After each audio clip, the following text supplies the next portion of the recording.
Hey there guys, it's Chris, and this is going to be the review on the Tokyo Marui M14. Alright, now this rifle I got from another person, but you can find this almost anywhere else on an overseas website, such as Red Wolf or eHobby Asia. So check one of those websites, link will be down in the description. Now let's get on to the actual specs of the gun. This is the full-length rifle, not SOCOM, and this is the wood version, which is just really imitation wood. It's decent but not amazing. I mean, Marui did a very good job of making it look like wood, because from a distance this looks like a real M14 by far, but up close it's better than like a Cyma plastic, because Cyma plastic, like the $100 M14s, are just the clone, will break very easily, such as my friend D-Mac. He had a Cyma M14, literally 2 games after it, he leaned it against a tree, cracked. So that's why this body would not do that, because of Marui's famous indestructible ABS plastic. Now, anyway, features of the gun. There is the bolt that it sounds fucking awesome. It's awesome. But you can also do a modification to it, which is very easy. So it does that. I'll link a article how to do that. It's very simple, and it just adds to the realism having the functional bolt catch. The gun also comes with a mid cap that holds about 180 rounds. You can also get high caps, Cyma, Marui, possibly G&T, and I know that G&Gs don't. Then we got trademarks right here, which is actually really cool, I thought. It says Springfield Armament, has not a unique serial number. Every single other Marui M14 comes with the same serial number, which was something I was very disappointed on. It has adjustable rear sights for windage and elevation. You can adjust up if you were shooting maybe 100,000 yards away, and you can also adjust it, left and right. Front sight, you can adjust that, which I don't know why you would. Also, flash hider comes off. You have to use a screw for that, and you do have a threaded barrel, counterclockwise, I believe. You got a non-functioning gas tube right here that just goes around in circles and possibly comes off. I don't know. One thing I don't really like is just like the plain wood thing right here. Like the plastic is definitely a lesser quality than the actual stock and all that. And the safety is right here, full auto semi, and safety is right here under the trigger. I love safeties like this. They are so convenient. It's just like nothing right there, right there. Mag release right here. It works just like an AK. Put it in like this. Oh. Put it in like this.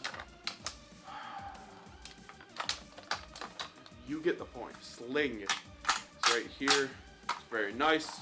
Won't be coming off of your rifle anytime soon. Reinforced with metal right there. And then there is another spot for one right here, which you can put in, I believe. Maybe mine's just missing. I'm not too certain on that. And last but not least, the hop-up is right here. Very convenient hop-up. One of the easier hop-ups I've really seen. I mean, Marui's really innovating. I mean, yes, this is a very old rifle, but they have been innovating ever since really they made the AG with hop. So it's very nice. There is the battery compartment in here. It can hold a pretty big battery. I don't know. It's mine's wired to Dean's, but it can hold a good sized battery. I'd probably just recommend a 7.4 LiPo in this. Probably don't want to run 11.1 in this, because Marui guns really should not be run with 11.1s, to be honest. That's it for the features of the rifle. There are not really a lot of features. I mean, it field strips like an actual M14. If you want to know, just pull the this out. It does come out really, not really easily, but if you put on a little force, it will come out. I'm not going to do it. I mean, it's really easy. I'll put a link in the description to how to field strip this rifle if you really want to. But let's go on to like the internals and how it performs. This rifle I've skirmished with a few times. I mean, it isn't something that I've extensively used, but Marui in this rifle is pretty awesome, because to be honest, this is one of Marui's better rifles due to the fact that it shoots about 320 FPS, which is a bit higher for Marui rifles. On top of that, it does shoot about 200 feet. The range on this thing is pretty ridiculous for such a short FPS rifle. That means it maybe upgrade to 400 FPS. You could get a pretty sweet DMR on this. I'd definitely leave the hop of just upgrade the spring, possibly the motor, because the fire rate is not the best in the world. Shoots about 15 with a 7.4, with an 11.1 around 19 to 20. Internals are actually very good. It uses a version 9 gearbox, which means that the motor's kind of like over here. It's very easy to work on top of that, which I like if you want to do upgrades, because essentially all you do, take out this, you got everything right there, which is very nice. And that really covers it for the M14, because the M14, there's not much to say about it. It's a tried and true rifle, very much. I mean, even the Simon one is very good, and the Marui one just really outshines against every single other M14, maybe besides the GMP. Very nice rifle. I would definitely recommend it, but the price is really up there at $450 on average. Honestly, I'd probably recommend going with a GMP in that case. But if you do want Marui's reliability, then go with the Marui. It's always nice to have this very tried and true, something that will not break on you very easily, at least. Definitely what I'd recommend for this rifle is maybe getting a new stock for it. I mean, the plastic, it really does not do good with scratches and all that. And plus, it's just not very realistic. I'd recommend getting a wood stock, or possibly, you know, other things. You could always put a GMP DMR kit, or always go the expensive route and buy an EBR kit for this. But that's about the conclusion for the review. I'm going to start rating the rifles.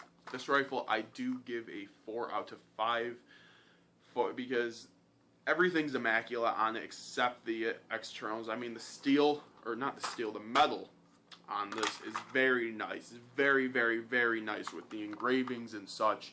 But the plastic is not. It's just subpar. It's not amazing. It's not polymer. It's ABS plastic. Those are really the cons, but also it's very upgradable. There's so many parts for M14s. It's almost as like compatible as an M4, to be honest, with parts on the market. But that's gonna do it for the review of my Tokyo Marui M14. I know I kept it a little bit more short, but I mean, like I said, not really much to say about this rifle. So I'll be seeing you guys later. Peace.